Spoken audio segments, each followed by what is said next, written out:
Saludos a todos nuestros seguidores de este canal de YouTube, que toda la semana llegamos a ustedes con informaciones frescas y bien discutida con nuestro compañero y hermano Javier Blanco. Muchísimas gracias siempre por y tengo que decirle, prestarme este espacio. Para que no haya confusión, ese es su apellido, Javier Blanco. Sí, es Blanco, usted me ve morenito, usted sabe, ¿no? Y la gente se acuerda de una vez, Blanco.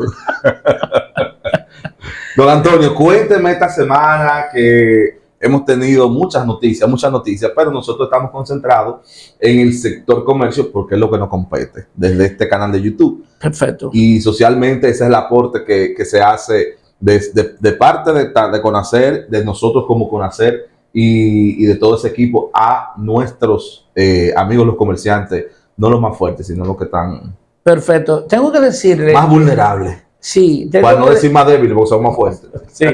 Lo que pasa es que nuestra organización, Consejo Nacional de Comerciantes y Empresarios de la República Dominicana, sus socios, que es de clasificación mixtas, y cuando decimos mixta es porque es la conjugación de una clasificación, de dos clasificaciones dentro de lo que es la ley 122-05.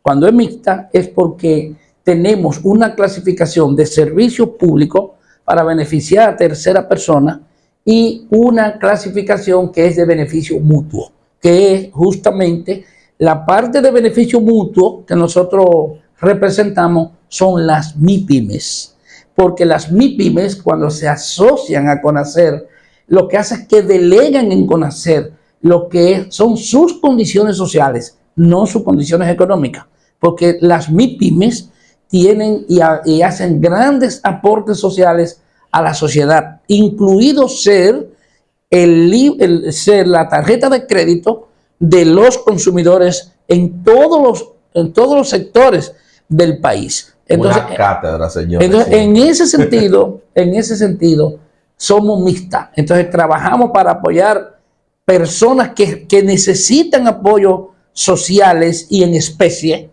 Y también apoyamos lo que son las MIPYMES, que son que son mutuas, porque son autosostenibles, porque generan sus propios recursos, porque delegan en uno, porque ellas producen sus propios recursos. Don Antonio, y después de esta cátedra que usted nos acaba de dar con respecto a lo que somos como Conacer y cuál es nuestro papel en este trajinar de poder mejorar lo que tiene que ver con nuestra estructura social en cuanto al comercio, que al final le aporta a cada una de las personas que se mueven en el comercio. Hemos estado teniendo una serie, porque esta es una serie de análisis con respecto a la reforma fiscal. Incluso hoy tenemos ya cuando ustedes vean esto, vamos a haber pasado por un conversatorio que tenemos el día de hoy en FES, que es la Federación Friedrich Ebert, quien tiene un conversatorio sobre la reforma fiscal. Y usted en estos días realizó un artículo bastante interesante. Y yo quiero que abundemos un poco más y profundicemos sobre ese artículo. Y usted, en conversaciones que teníamos detrás de cámara, hablaba, en vez de reformar, hablaba de... O sea, en vez de sustituir, hablaba de reformar. O sea, reformar. En vez de sustituir el régimen simplificado de tributación, hemos dicho que lo reforcemos con un monotributo. Y yo les refutaba en este aspecto y le decía que una norma, una política pública que vaya a ser implementada, que no sea entendida por la persona que vende verduras en la esquina, para mí particularmente, es una percepción muy personal, una apreciación muy personal, no sirve. No sirve. Yo sé que es como un garrotazo porque siempre queremos tecnificar y poner, y que está muy bien, no está mal, pero al final de cuentas, si no me da el resultado como Estado que yo ando buscando, pero tampoco le da el beneficio a ese ciudadano, a ese comerciante, a esa persona que paga el impuesto porque cree que con ese serrucho nacional que se hace, yo voy a tener mejor salud, mejor educación y de todas las cosas que siempre decimos aquí en este canal de YouTube, pues entonces, en simple palabras, esa ejecución de ese proceso no funciona. Claro. Pero usted decía que podemos reforzarlo con el tema del monotributo. Y volvemos al monotributo y hago énfasis en esto porque a mi entender es la forma más simple de explicar a la gente cómo pagar impuestos. Perfecto. Mire, cuando nosotros decíamos, y que incluso fue titulado, que CONACER asegura que el régimen simplificado de tributación no había llegado su cometido y que debíamos reforzarlo con un monotributo, nos apoyamos para decir eso en lo que fue la reciente encuesta MIPYME realizada por el Banco Central y el Ministerio de Industria, Comercio y MIPYME. Eso es un retrato hablado de lo que ha sido el monotributo. Porque, por ejemplo, el monotributo, y nosotros decíamos en la nota, que el proceso de no llenar el cometido es justamente por el nivel de burocracia que tiene el régimen simplificado de tributación. Entonces, ese nivel de burocracia ha impedido que, por ejemplo, la micro y pequeña empresa pudiesen participar de ella. Y la intención, cuando fue creado el régimen simplificado de tributación, fue motivar a la micro y pequeña empresa para que ésta se formalizaran o trabajaran en un proceso de pago de impuestos a través de las reglas y los requisitos que establece el régimen simplificado de tributación. Entonces nosotros decimos, ¿cuáles factores han influido? Número uno, el bajo nivel de educación que tienen las mismas MIPYME obliga... Que es una responsabilidad del Estado, no una responsabilidad claro, solamente de la MIPYME. Sí, pero entonces, ¿qué pasa? Cuando tú te vas y revisas lo que es la encuesta en hogar, que te da un retrato hablado del nivel de educación que tiene la micro y pequeña empresas, es una manera de decirte que tú tienes que preocuparte por eso. Pero hay otra cosa. ¿Dónde demuestra el régimen simplificado de tributación que no ha sido efectivo? Adiós. Pero si tú tienes de 404.034 MIPYME encuestadas, el 85.2% son informales. Entonces, pero de ese mismo número, tú la clasificas entre grandes, pequeñas y medianas, y el 94% es micro. El 3.7% es pequeña. Y solamente 1.3% son medianas y grandes. Entonces, ¿qué te dice eso a ti? Que el monotributo ha sido aprovechado por las medianas y las grandes empresas, pero las pequeñas no lo han podido aprovechar. Claro que no. Porque justamente... Es que esas grandes empresas tienen sus estructuras. Claro, entonces de ahí depende y de ahí surge la gran debilidad del Estado en términos de baja presión tributaria. Claro. Porque el Estado, el 98.7% del empresariado son micro y pequeñas. Pero yo quería hacer una anécdota cuando me dirigí aquí a este estudio de grabación que fabuloso nos tiene nuestro equipo fantástico liderado de producción liderado por Anthony. Saludos a Anthony. Señores, un joven que me trajo aquí en Uber me dice, me estoy dedicando a Uber. Y yo comienzo a indagar, hablando con la gente, y comienzo a indagar, ¿por qué tú te dedicas al Uber? Y yo, vamos a ver. Me dice, mira, yo tenía una tienda de ropa que me iba muy bien. Yo me formalicé. Se formalizó. Yo me formalicé sin tener la ayuda de una institución. Estoy hablando de un joven con quizá un nivel educativo, tal vez no como el que tiene usted, o el que tenga yo, o el que tenga cualquier otro profesional, sino un joven común que decidió poner un comercio. Yo me formalicé y yo tenía muchas ventas. de ropa. Me contraté a un contable que no podía pagar. Ojo. Otra falta del Estado. Te estoy desglosando solamente la historia real de una persona real que está haciendo Uber ahora. Y yo tuve mi tienda física. Cuando llegó la pandemia, yo no tuve un aliciente desde el Estado que me dijera a mí, mira, toma estos chelitos para que tú puedas otra vez avanzar como comerciante. Porque al contrario, ellos me tiraron una amnistía, pero como que ya tenía que pagar muchísimo dinero de impuestos. Las amnistías no son gratis. Pero las amnistías no son gratis. Ahí voy. Entonces, usted me pone a mí a pagar casi 4 millones de pesos. Así mismo me dijo. Por la amnistía. Por la amnistía. Lo ve que no son gratis. Porque él tenía. Cuando usted no entendía el tema del lo que es una amnistía y sí, eso es un programa entero casi. Perfecto. Mire, porque él no entendió el tema del anticipo. ¿Cómo le afectó ese tema del anticipo? Comenzando por ahí. Pero tampoco el régimen simplificado, como le dijo su contable que le recomendó, tampoco lo entendió. ¿Qué pasó? Quebró. Teniendo buen crédito, que lo tiene, teniendo préstamos del Banco de Reserva, valga la cuña, que no tiene que dar una cuñita aquí, para nosotros progresar, ¿verdad?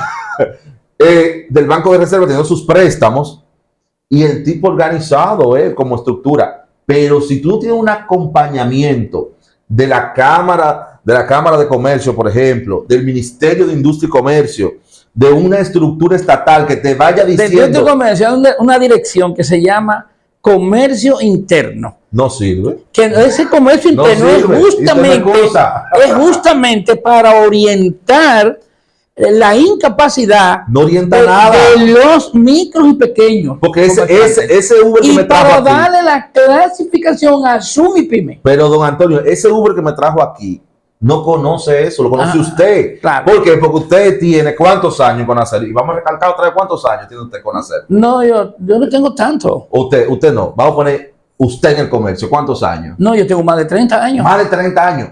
Usted lo conoce, usted es un entendido de la materia, usted es profundizado en esto, pero el común de a pie, vuelvo y repito, que no entienda que ese departamento existe, no está haciendo su trabajo. Claro. No sirve simplemente. Pero es un asunto sencillo que me gustaría explicarle, si usted me permite. Claro, yo le permito. Porque yo pienso que debemos compartir este escenario. Este canal es para mí. Sí, déjeme explicarle. Mire, déjeme decirle esto, y esto es para que llegue.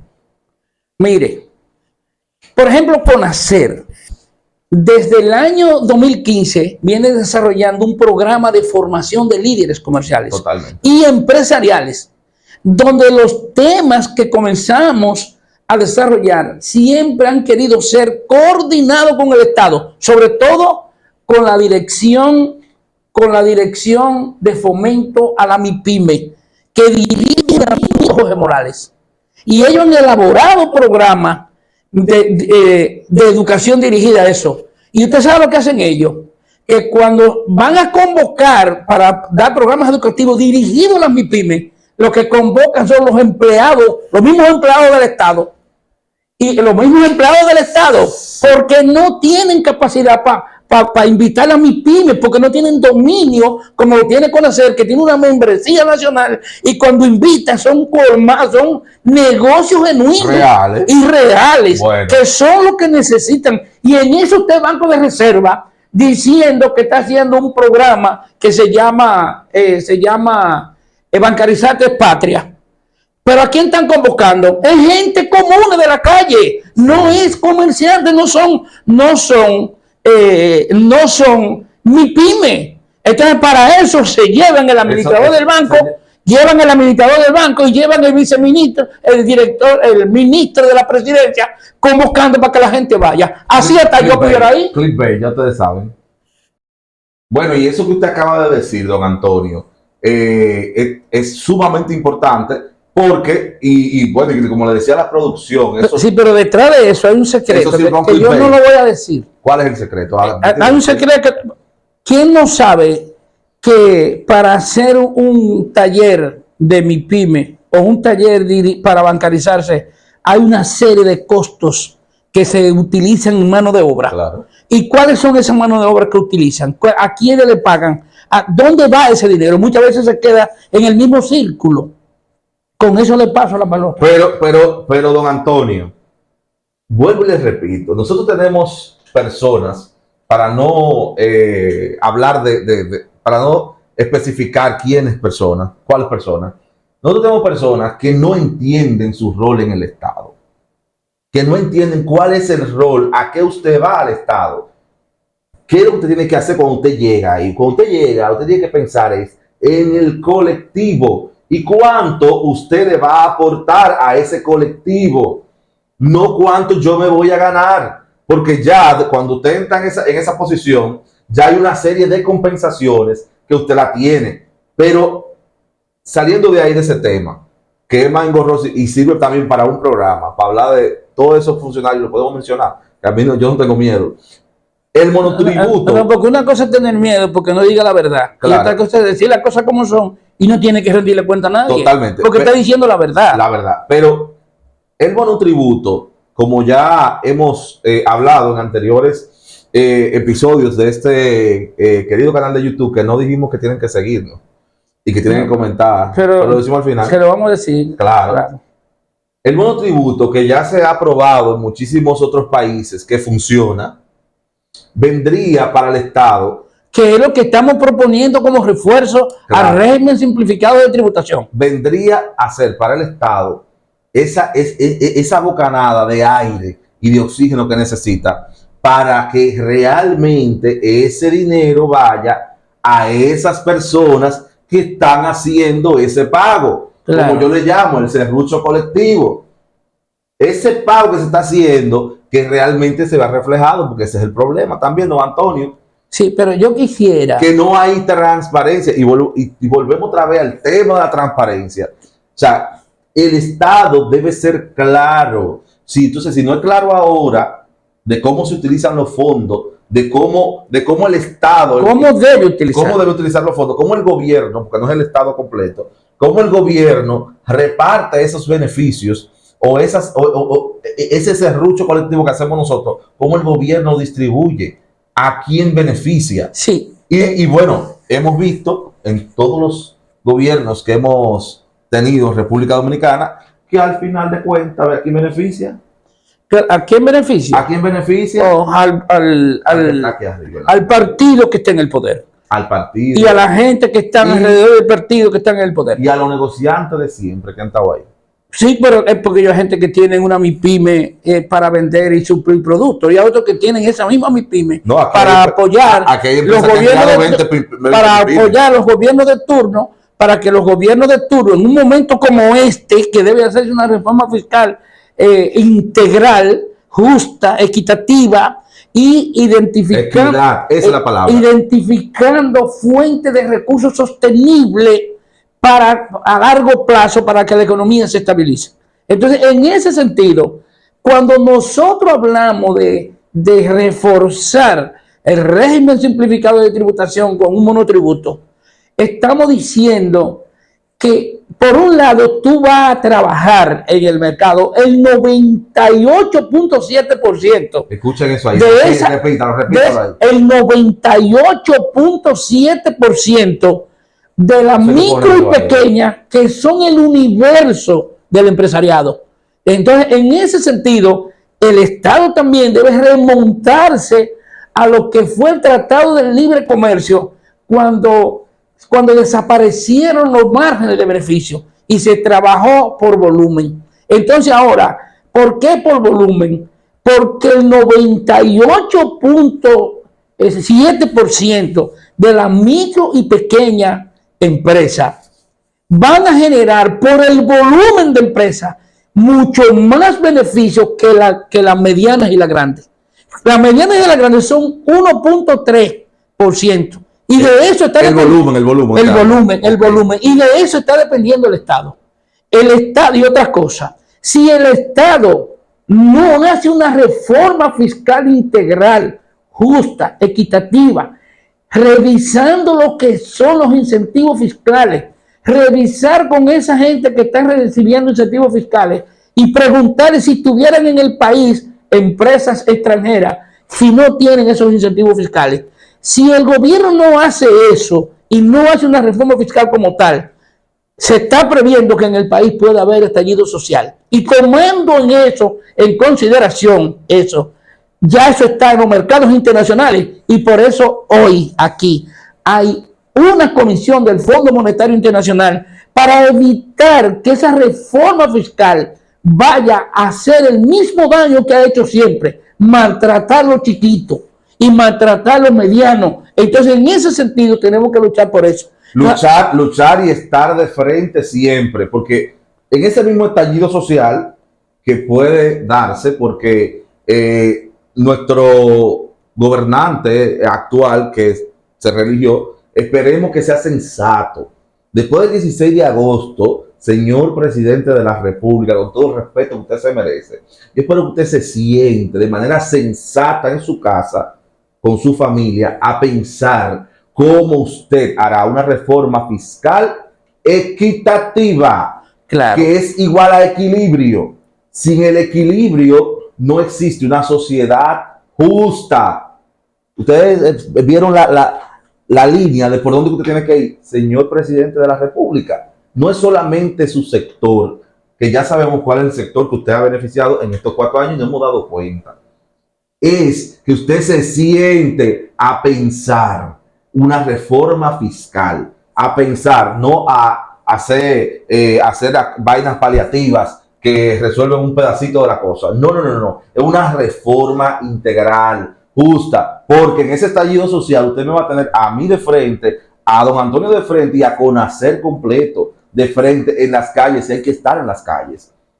Ahora, ese consenso, siéntese a hablar con los comerciantes, siéntese a hablar con la gente, porque yo puse un post el otro día, antes de que usted intervenga en esta parte, que decía que el barrio no quiere que usted le vaya a enseñar, el barrio quiere que usted escuche, porque ahí está la solución. Es lo mismo para el colmado, es lo mismo para el mecánico, es lo mismo para ese 98% que usted tiene que hacer, escuchar. Del tejido empresarial. Del tejido empresarial. De ahí va a salir la solución real para esa reforma. Y yo estoy casi seguro que cuando usted se siente yo siempre hablo de Baní, y no es que yo tenga nada en Baní, pero Baní siempre hay mucho colmado y muy próspero. Usted se siente con ese colmadero de Baní que saben cómo se manejan esos colmados y usted le explica el monotributo. Yo estoy casi seguro. Es que no basta solo con hablar de explicárselo, es tomar en cuenta la cantidad de incentivos que tiene el monotributo, sobre todo para esa micro y pequeña que no tiene los conocimientos para manejarse con una estructura contable que tiene un costo elevadísimo. Ahí está la explicación. Usted tiene comentarios. Ahí está la explicación. Que tiene que ser simple, tiene que ser una tributación simple. Y nosotros sugerimos dentro del monotributo, que eso lo tiene la Dirección General de Impuestos Internos, que haga una clasificación por escala de los negocios. ¿Por qué lo tiene? Porque Impuestos Internos recibe miles de millones de pesos de MIPYME que supuestamente no están formalizadas, pero no están formalizadas para declarar, pero sí para pagar impuestos, porque todas las empresas, que las empresas formales que visitan esas empresas informales, les cobran los impuestos a través de su número de cédula y los reportan a la Dirección General de Impuestos Internos. Y a la Dirección General de Impuestos Internos va con su número de cédula el nivel de compra que hace cada negocio que le compra a esas empresas. Pero por ahí la puede clasificar y hacer un monotributo. Pero para cerrar el monotributo, la gran ventaja del monotributo es que usted va a pagar una sola cuota. Ya. Y con esa cuota mensual, usted va a poder adquirir diferentes facilidades sociales, incluido una reserva para usted que está manejando ese negocio, que necesita cuando ya no pueda tener una pensión. Bueno, ahí se conecta al tema de la seguridad social, que podemos tratarlo en otro. Es que va incluido en el monotributo, pero ahí en la seguridad social. Ahí voy, pero ahí hay que hacer una reforma a la seguridad social. Claro. Porque usted sabe que el manejo de la seguridad social la tiene también un grupo. No, un grupito. Un grupito. Digo un grupo porque usted sabe, ellos son grandes, pero son chiquitos. Y no tienen tanta fuerza como ellos creen. La fuerza está en Son grandes, pero no son muchos. no son muchos. Pero La no fuerza que son está en ese chiquitos. 98%. Por eso lo estoy diciendo. Pero cuando hablo de explicar, don Antonio, es eso, lo que usted acaba de decir. Que cuando vaya un funcionario del Estado, un agente de administración local de DGI a explicarle a ese comerciante qué es un monotributo, por qué se va a hacer, lo entienda. Incluso Lo entienda. está dirigido a la facilidad de pago de los micros y pequeños, Lo no entienda. los grandes. Y nosotros sugerimos la creación de un organismo rector para separar las grandes de las pequeñas. Totalmente. Para cuando el Estado o cualquier institución ofrezca a las MIPYME que diga esto es para las MIPE, que son micro y pequeñas, y esto es para las pymes. Entonces ahí se va a dar cuenta quién aprovecha la ventaja y quién no, porque siempre la aprovechan las MIPYME, pero nada más la mediana y la grande. Eso iba a decir. Porque las chiquitas se quedan fuera en todo. Fuera en todo. Bueno, y esto será, señores, una cruzada, porque el tiempo es limitado en YouTube, pero esto es ya una cruzada de conocer el tema de la reforma fiscal, cómo debe ser estructurada y todo esto. Vamos a seguir hablando de reforma fiscal hasta que realmente tengamos en República Dominicana. No es reforma fiscal.